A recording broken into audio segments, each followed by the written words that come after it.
ओम श्री परमात्मने नमः। प्रश्न समाज के उत्तर गीता से। प्रश्न 2। धर्म के नाम पर कई मजहब संप्रदाय प्रचलित हैं, जिनमें रहन सहन, खान पान, वेशभूषा, शादी विवाह आदि सामाजिक नियमों को लगभग 2000 वर्षों से धर्म की संज्ञा दे दी गई है। क्या यही धर्म है?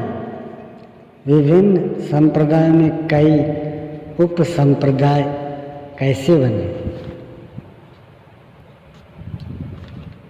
उत्तर: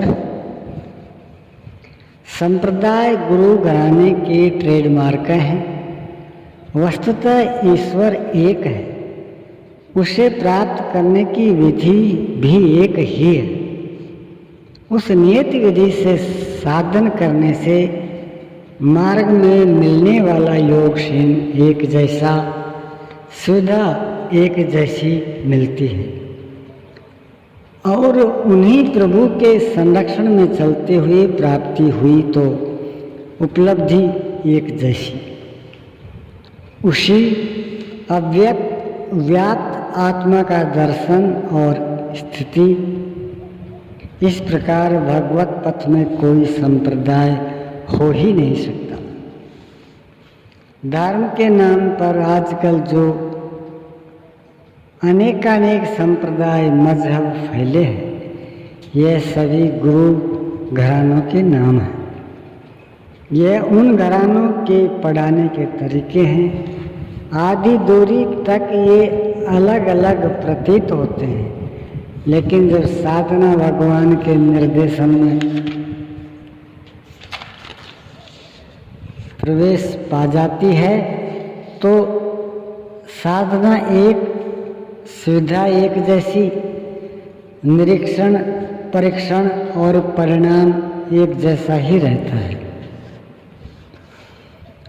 आप कॉन्वेंट के हजारों विद्यालयों की वेशभूषा पर दृष्टिपात करें। कोई पीला है, कोई काला है, कोई श्वेत है तो कोई नीला, गुलाबी, आसमानी। आगे चलकर जब वही छात्र MA, PhD करते हैं तो शिक्षा का स्तर एक जैसा, परिणाम एक, किसी को कुछ अधिक अंक तो किसी को किंचित न्यून। भगवत पथ में कोई चाहकर भी अलग भगवान, अलग धर्म, भिन्न भिन्न साधन बना ही नहीं सकता। अनुभवी सद्गुरु की शरण सानिध्य में मिलने से यह दूरियां बनी रहती हैं और उनके मिलते ही यह शांत हो जाती है, क्योंकि वह महापुरुष हृदय से प्रेरणा देकर सही राह पर खड़ा कर देते हैं।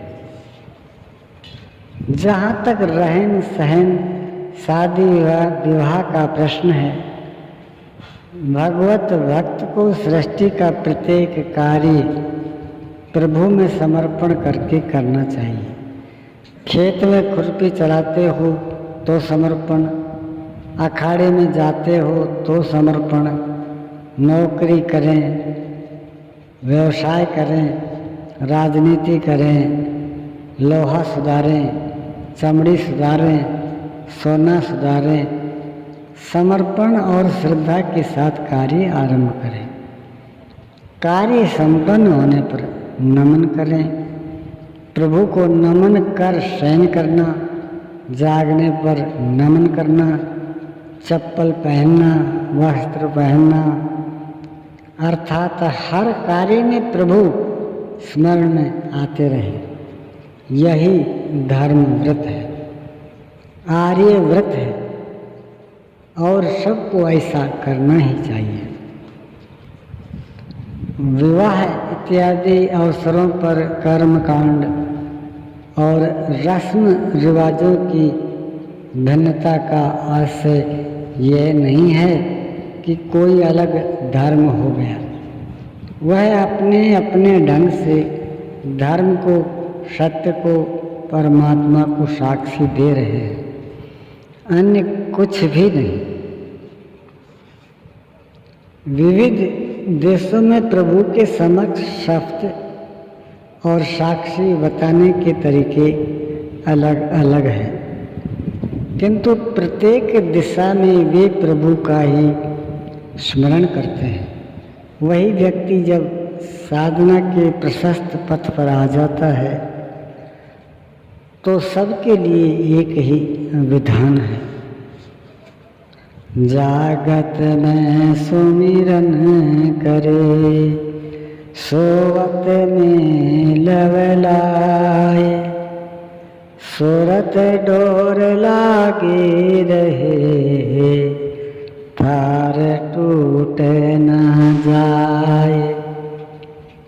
यहाँ श्रीमद् भगवत गीता में भगवान श्री कृष्ण कहते हैं,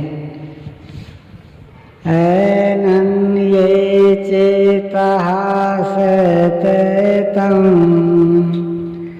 यो मां स्मरते नित्यशः तस्याहं सुलभः पार्थ नित्ययुक्तस्य योगिनः। अर्जुन, अनन्य अर्थात अन्य ने मेरे अतिरिक्त अन्य किसी देवी देवता को न भजते हुए जो मुझे भजता है, सततम निरंतर भजता है, उसके लिए मैं सुलभ हूँ। वह मुझे प्राप्त कर लेता है। वह शरणभंगुर पुनर्जन्म को प्राप्त नहीं होता। ओम श्री सद्गुरुदेव भगवान की जय।